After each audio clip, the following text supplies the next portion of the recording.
Hello friends, kidney वाले patients में blood pressure पर क्या फ़र्क पड़ता है या ब्लड प्रेशर के मैनेजमेंट में किडनी का क्या रोल है, जो कि शरीर का यूरिन बनाने वाला या टॉक्सिन को फिल्टर करने वाला सबसे इम्पोर्टेंट ऑर्गन है। आज इस पर डिस्कस करेंगे। ज़्यादातर किडनी वाले पेशेंट्स में या किडनी के प्रॉब्लम वाले पेशेंट्स में आपने ब्लड प्रेशर रिलेटेड शिकायतें देखी होगी, और उल्टा भी सही है कि ब्लड प्रेशर वाले पेशेंट्स में आपने किडनी रिलेटेड प्रॉब्लम्स भी देखी होगी। इन दोनों में आपस में क्या रिलेशन है, क्या इश्यूज है, आज उनको डिस्कस करेंगे। टॉपिक पर जाने से पहले जो लोग हमारे चैनल पर नए हैं उन्हें रिक्वेस्ट करूँगा कि चैनल को सब्सक्राइब करें, वीडियोस को लाइक और शेयर करें। किडनी हमारे शरीर का फ्लूइड बैलेंस को मेंटेन करता है, यानी शरीर में कितना पानी होगा इसको मैनेज और मेंटेन किडनी करता है। यदि शरीर में पानी ज़्यादा हो तो एक्सेस पानी को किडनी निकाल देता है, यदि शरीर में पानी कम हो तो किडनी मेहनत करके वो एक्स्ट्रा पानी को ऑब्जॉर्ब करता है, पानी को अपने अंदर रिटेन करने का प्रयास करता है।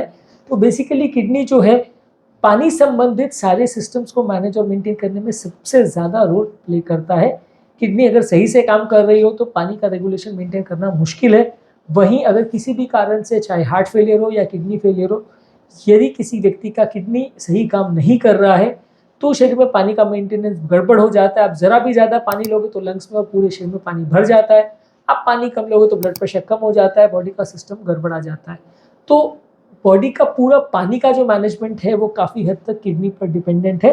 इसलिए किडनी वाले पेशेंट्स में फ्लूइड बैलेंस का थोड़ा प्रॉब्लम वैसे भी ज़्यादा देखने को मिलता है। इसके अलावा शरीर में एक रेनिन एंजियोटेंसिन सिस्टम होता है, जो कि बेसिकली ब्लड प्रेशर को कंट्रोल करने वाला सिस्टम होता है। जब किडनी सही काम कर रही होती है और वो अगर ब्लड प्रेशर को कम डिटेक्ट करती है, ब्लड प्रेशर शरीर में कम हो जाता है, उसको ऐसा महसूस होता है, तो रेनिन एंजियोटेंसिन सिस्टम एक्टिवेट होता है। ये ब्लड प्रेशर बढ़ाने का काम करता है। इसके अलावा इसमें एक हार्मोन बनता है जिसे एंजियोटेंसिन 2 बोलते हैं। इसके अलावा एक इसमें और तत्व बनता है जिसे एल्डोस्टेरॉन बोलते हैं, और ये शरीर के ब्लड प्रेशर को बढ़ाने का काम करते हैं, शरीर में नलियों को सिकुड़ाने का या को कंस्ट्रिक्ट करने का, और ज़्यादा पानी और ज़्यादा नमक को शरीर में भरने का, रिटेन करने का काम ये दोनों हार्मोन्स करते हैं। लेकिन जब किडनी बराबर काम नहीं करती है या कोई कारण से ये सिस्टम आउट ऑफ कंट्रोल हो जाता है तो शरीर का ब्लड प्रेशर भी बढ़ने लगता है और पानी बहुत ज़्यादा शरीर रिटेन करने लगता है। हार्ट फेलियर भी होता है, लंग्स में पानी भी बढ़ता है, बहुत सारे प्रॉब्लम्स होते हैं। तो बेसिकली ये दोनों जो हार्मोन्स है वो किडनी के लेवल पर ही काम करके शरीर को मैनेज और मेंटेन करते हैं, और किडनी ही इनको बनाता है। ये हार्मोन्स पूरे शरीर की नलियों पर भी काम करते हैं और किडनी में भी जो पानी और नमक का सिस्टम है मैनेज करने का, उसको फिट करते हैं। ये हार्मोन सिस्टम बहुत ज़्यादा इंपॉर्टेंट है, और जब ये एक्टिवेट ज़्यादा हो जाता है तो हार्ट फेलियर वाले पेशेंट्स में मृत्यु बहुत ज़्यादा बढ़ जाती है।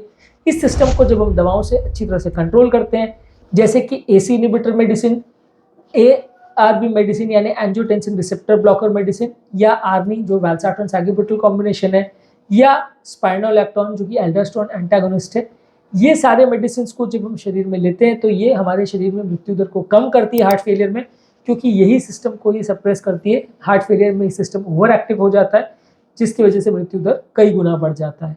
तो ये सिस्टम को भी मैनेज और मेंटेन करना किडनी का ही काम है। इसके अलावा किडनी शरीर के जो सारे टॉक्सिन्स है उनको फिल्टर करने का भी काम करता है। यदि ब्लड प्रेशर कम होता है तो शरीर में सारे टॉक्सिन भरने लग जाते हैं और पेशेंट किडनी फेलियर में चला जाता है। उसकी वजह से शरीर में सारा टॉक्सिन भर जाता है और पेशेंट उसकी वजह से टॉक्सिन रिलेटेड साइड इफेक्ट्स में चला जाता है।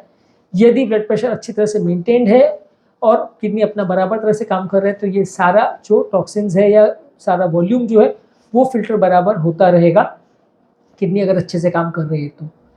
इसके अलावा नलियों की जो टोन होती है, यानी उनकी दीवारों में जो स्ट्रेंथ होती है, जो कसाव होता है, वो भी किडनी कई बार मैनेज करता है। किडनी कई बार नलियों को कंस्ट्रिक्ट करने वाले एंजियोटेंसिन और एल्डोस्टेरोन हार्मोन के अलावा भी कई प्रोस्टाग्लैंडिन, नाइट्रिक ऑक्साइड और नलियों को डायलेट करने वाले तत्व भी बनाता है।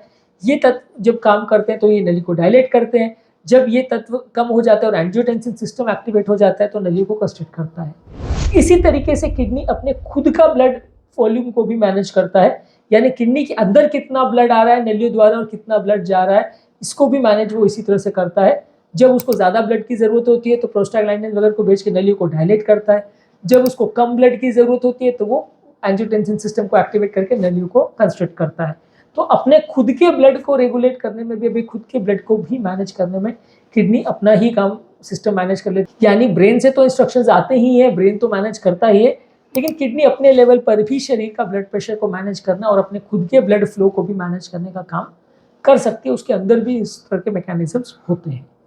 इसके अलावा लॉन्ग टर्म लोगों का ब्लड प्रेशर कंट्रोल, कितना शरीर में नलियों का टोन रहेगा, कितना सिकुड़न रहेगा, कितना कंस्ट्रक्शन रहेगा, कितना डायलेशन रहेगा, कितना सोडियम रहेगा, कितना पानी रहेगा, ये सारे ही सिस्टम जो है किडनी मैनेज और मेंटेन करती है। जब किडनी खराब हो जाती है तो ये सारे सिस्टम गड़बड़ा जाते हैं। जिस तरह किडनी से फेलियर होने से हाइपरटेंशन बढ़ता है, उसी तरह हाइपरटेंशन बढ़ने से भी किडनी डैमेज होती है। बहुत ज़्यादा प्रेशर अगर लंबे समय तक रहता है तो वो किडनी की नलियों को डैमेज करता है। किडनी के जो सेल्स हैं उस पर बहुत ज़्यादा दबाव या स्ट्रेस पड़ता है, जिसकी वजह से वो डैमेज हो जाता है। तो यानी एक ही विशियस साइकिल बन जाता है कि जितना किडनी खराब होगा उतना ब्लड प्रेशर बढ़ेगा, जितना ब्लड प्रेशर बढ़ेगा उतना किडनी खराब होगा। दोनों में से कोई भी एक चीज़ पहले आई हो सकती है कि सिर्फ बीपी वाले पेशेंट में किडनी डैमेज होता जाता है और जैसे जैसे किडनी डैमेज होते जाता है ब्लड प्रेशर और बढ़ता चला जाता है। एक चेन साइकिल इससे बन जाती है, ब्लड प्रेशर बढ़ता ही चला जाता है। तो ये ब्लड प्रेशर का मैनेजमेंट और मेंटेनेंस जो है ये काफ़ी हद तक किडनी पर डिपेंडेंट है और ब्लड प्रेशर ज़्यादा होने की वजह से किडनी का फंक्शन भी कई बार कॉम्प्रोमाइज़ हो जाता है। एक सॉल्ट सेंसिटिविटी करके कॉन्सेप्ट होता है, जिसमें बेसिकली अगर आप नमक लेते हो तो ब्लड प्रेशर बढ़ जाता है, नमक कम हो जाता है तो ब्लड प्रेशर कम हो जाता है। कुछ लोगों में देखा जाता है कि वो सॉल्ट को बहुत सेंसिटिव होते हैं। वैसे लोगों में ज़रा भी वो ज़्यादा नमक लेते हैं तो बीपी बहुत शूट अप हो जाता है और ज़रा भी नमक कम करते हैं तो बहुत जल्दी ब्लड प्रेशर कम हो जाता है। इनको सॉल्ट सेंसिटिव लोग बोलते हैं। ये लोगों को कई बार नमक रिस्ट्रिक्ट करके ब्लड प्रेशर को बहुत इजीली मैनेज किया जा सकता है। ये सारा सॉल्ट सेंसिटिविटी जो है किडनी के लेवल पर ही होता है। किडनी का कितना रिटेंशन है या कितना सोडियम को रिटेन कर रहा है या छोड़ रहा है, यही डिसाइड करता है कि किसी व्यक्ति में नमक ज़्यादा या कम होने से ब्लड प्रेशर पर कितना फ़र्क पड़ेगा। यदि किडनी अच्छी तरह से काम कर रही है और कोई दिक्कत नहीं है तो जितना भी ज़्यादा नमक लो एक्स्ट्रा नमक को निकाल देगी। यदि किडनी अच्छे से काम नहीं कर रही है तो वो सारा नमक को रिटेन कर लेगी और ब्लड प्रेशर ज़्यादा बढ़ जाएगा। किडनी का वॉल्यूम को कई बार कंट्रोल करने के लिए कई बार हार्ट से और शरीर के बाकी जगह से अलग अलग और तरह के हार्मोन भी बनते हैं, जैसे नाट्रियूरेटिक पेप्टाइड्स बनते हैं। ये बेसिकली जब हार्ट में बहुत ज़्यादा पानी भर जाता है तो प्रोटेक्टिव मैकेनिज्म की तरह ये निकलते हैं। इसको एट्रल नाट्रियूरेटिक पेप्टाइड यानी ANP बोलते हैं या ब्रेन नाट्रियूरेटिक पेप्टाइड यानी BNP बोलते हैं। ये दोनों ही पेप्टाइड्स का काम ये होता है कि ये ज़्यादा यूरिन बना के एक्सेस पानी को निकालने का काम करते हैं। तो ऐसा नहीं है कि खाली रेनिन एंजियोटेंसिन सिस्टम या प्रोस्टाग्लैंडिन्स या वैसोडाइलेटर नाइट्रिक ऑक्साइड के माध्यम से ही किडनी अपना ब्लड प्रेशर को और पानी को मैनेज करता है। ये पेप्टाइड्स भी हार्ट और ब्रेन का सिग्नल को लेके जाते हैं और किडनी को ये मैसेज देते हैं कि आपको कितना पानी मेंटेन करना है, कितना आपको ब्लड प्रेशर को मेंटेन करना है। ब्रेन नाइट्रोटिक पेप्टाइड बेसिकली ब्रेन द्वारा और हार्ट का जो वेंट्रिकल है उसके डायलेट होने की वजह से बनता है और एट्रल नाइट्रोटिक पेप्टाइड जो है हार्ट का जो अपर चेम्बर है एट्रिया, उसके डायलेट होने की वजह से बनता है। ये चेम्बर्स डायलेट कब होते हैं? जब उनमें ज़्यादा ब्लड या पानी भर जाता है तो ये चेम्बर डायलेट हो जाते हैं, जिसकी वजह से ये किडनी को मैसेज जाता है कि आपको ज़्यादा पानी को निकालने की आवश्यकता है, शरीर में ऑलरेडी ज़्यादा पानी भर गया है। तो बेसिकली किडनी का बहुत इंपॉर्टेंट रोल है हमारे ब्लड प्रेशर के मैनेजमेंट में। किडनी अगर सही तरह से काम करती है तो ब्लड प्रेशर मैनेज करना, मेंटेन करना काफ़ी ईजी हो जाता है। नहीं करती है तो ये सारे सिस्टम गड़बड़ा जाते हैं। कई मेडिसिन भी ऐसी हैं जो किडनी के लेवल पर काम करके ये सारे ब्लड प्रेशर को कंट्रोल करती है। जैसे रेनिन एंजियोटेंसिन सिस्टम को अफेक्ट करने वाली सारी ही मेडिसिन किडनी के लेवल पर काम करके कितना पानी और कितना नमक को बॉडी में रखना है या छोड़ना है उसको मैनेज करती हैं। कई पेशाब बढ़ाने वाली दवाई भी किडनी के लेवल पर मैनेज करके शरीर को कितना पानी रखना है, कितना छोड़ना है, ये सारी चीज़ों को मैनेज करती है। तो दवाइयों का भी जो हाइपरटेंशन पर रोल है वो कई बार किडनी द्वारा ही संचालित होता है। दवाइयाँ भी किडनी पर ही असर करके कई बार ब्लड प्रेशर को मैनेज करती है। सारी दवाइयाँ ऐसा नहीं करती, पर ज़्यादातर बहुत सारी दवाइयों का किडनी से कुछ ना कुछ रिलेशन होता है और ये डायरेक्टली या इनडायरेक्टली किडनी को अफेक्ट करके ब्लड प्रेशर को मैनेज और मेंटेन करती है।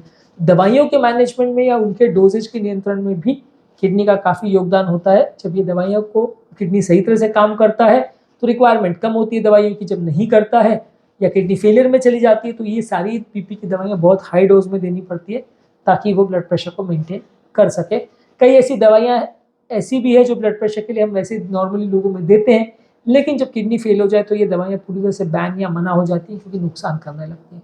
तो दवाइयों के मैनेजमेंट और मेंटेनेंस में भी किडनी का बहुत ज़्यादा रोल है, जो कि आपकी मैनेजमेंट हाइपरटेंशन को कैसे करना है स्ट्रैटेजी को डिसाइड करता है। उम्मीद करूँगा कि आज के टॉपिक में कुछ नई बातें जानने को मिली होगी। ब्लड प्रेशर और किडनी के रिलेशन पर कुछ नए कॉन्सेप्ट्स आपको मिले होंगे। जो लोग हमारे चैनल पर नए हैं उन्हें रिक्वेस्ट करूँगा कि चैनल को सब्सक्राइब करें, वीडियोज़ को लाइक और शेयर करें ताकि ये कंटेंट ज़्यादा लोग तक पहुँच सके। Thank you.